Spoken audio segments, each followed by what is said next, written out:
Arc flash boundaries are critical safety considerations in electrical work. An arc flash is a dangerous condition associated with the release of energy during an electrical fault. These graphics illustrate arc fault boundaries for different voltage levels, providing a visual aid for safety presentations. Firstly, consider the arc fault boundary for a 120-volt circuit. The graphic shows a dotted line, typically in red or orange, representing the boundary around the electrical equipment. This boundary indicates the distance at which a person is at risk of receiving a second-degree burn if an arc flash were to occur. Staying outside this boundary significantly reduces the risk of injury. Secondly, examine the arc fault boundary for a 240-volt circuit.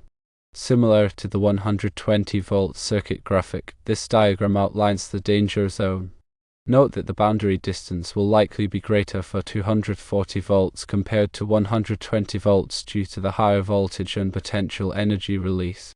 Thirdly, consider the arc fault boundary for a 480-volt circuit. As the voltage increases, so does the potential for a more severe arc flash. The graphic illustrates the expanded boundary for a 480-volt system, emphasizing the increased standoff distance required for safety. In addition to the boundaries for specific voltages, the graphic shows arc flash hazard zones. These zones are color-coded to represent varying levels of risk. The colors typically range from green, indicating a lower hazard level, to red or orange, signifying a high hazard. Understanding these zones helps personnel assess the potential dangers and choose the appropriate personal protective equipment, or PPE. Finally, familiarize yourself with NFPA 70E arc flash warning labels. These labels are affixed to electrical equipment to alert personnel to the potential arc flash hazard. The labels include information such as the voltage, the arc flash boundary, and the required PPE. The color coding on the labels corresponds to the hazard levels depicted in the arc flash hazard zone graphic. Remember that these graphics are for illustrative purposes. They serve as a visual aid to understanding arc flash hazards and safety precautions.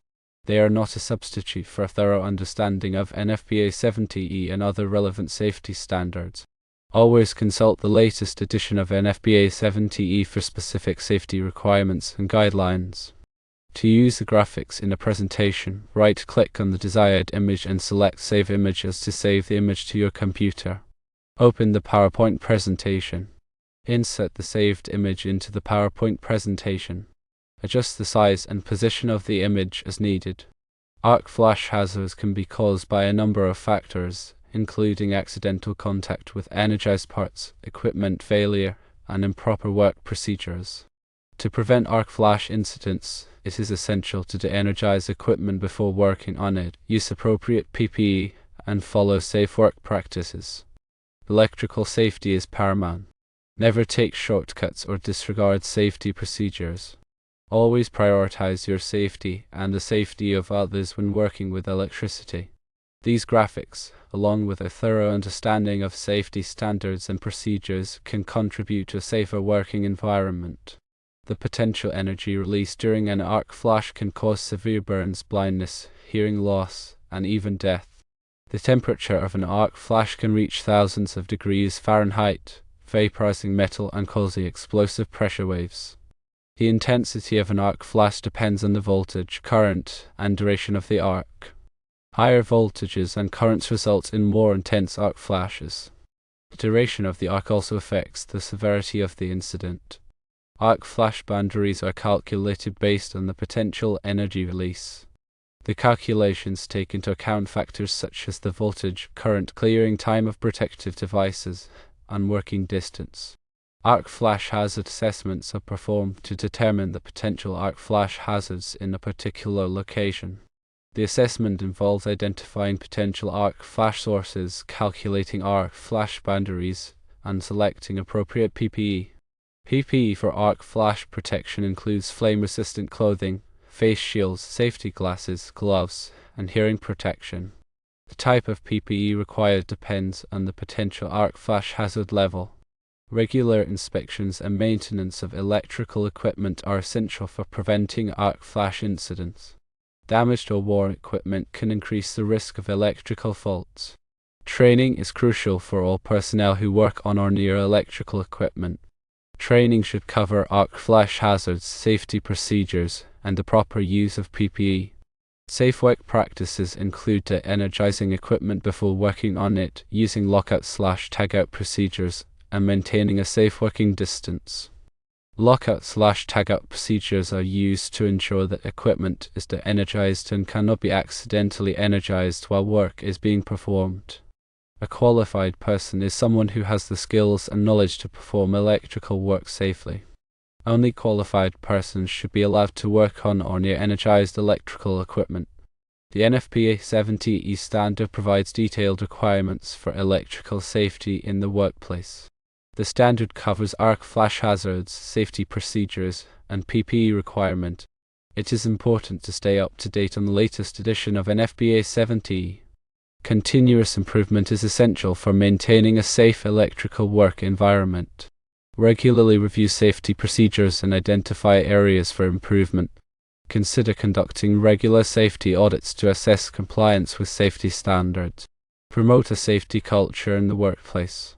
Encourage employees to report safety concerns and to take responsibility for their own safety and the safety of others. Remember that electrical safety is everyone's responsibility.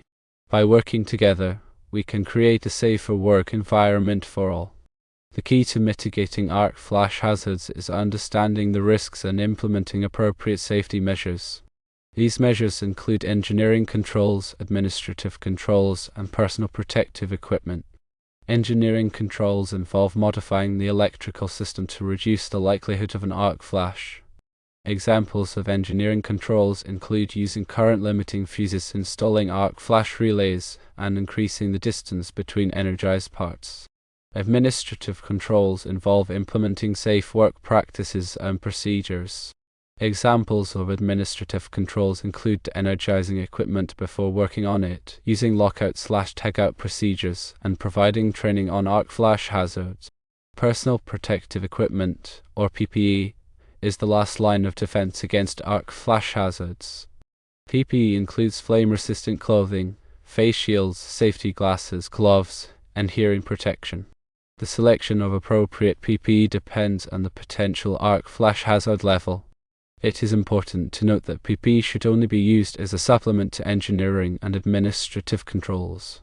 PPE should not be relied upon as the sole means of protection against arc flash hazards. Regular inspections of PPE are necessary to ensure that it is in good condition and provides adequate protection. Damaged or worn PPE should be replaced immediately. In addition to the above measures, it is also important to have an emergency response plan in place in case of an arc flash incident. The emergency response plan should include procedures for providing first aid, calling for emergency assistance, and evacuating the area. It is also important to investigate any arc flash incidents to determine the root cause and prevent future occurrences.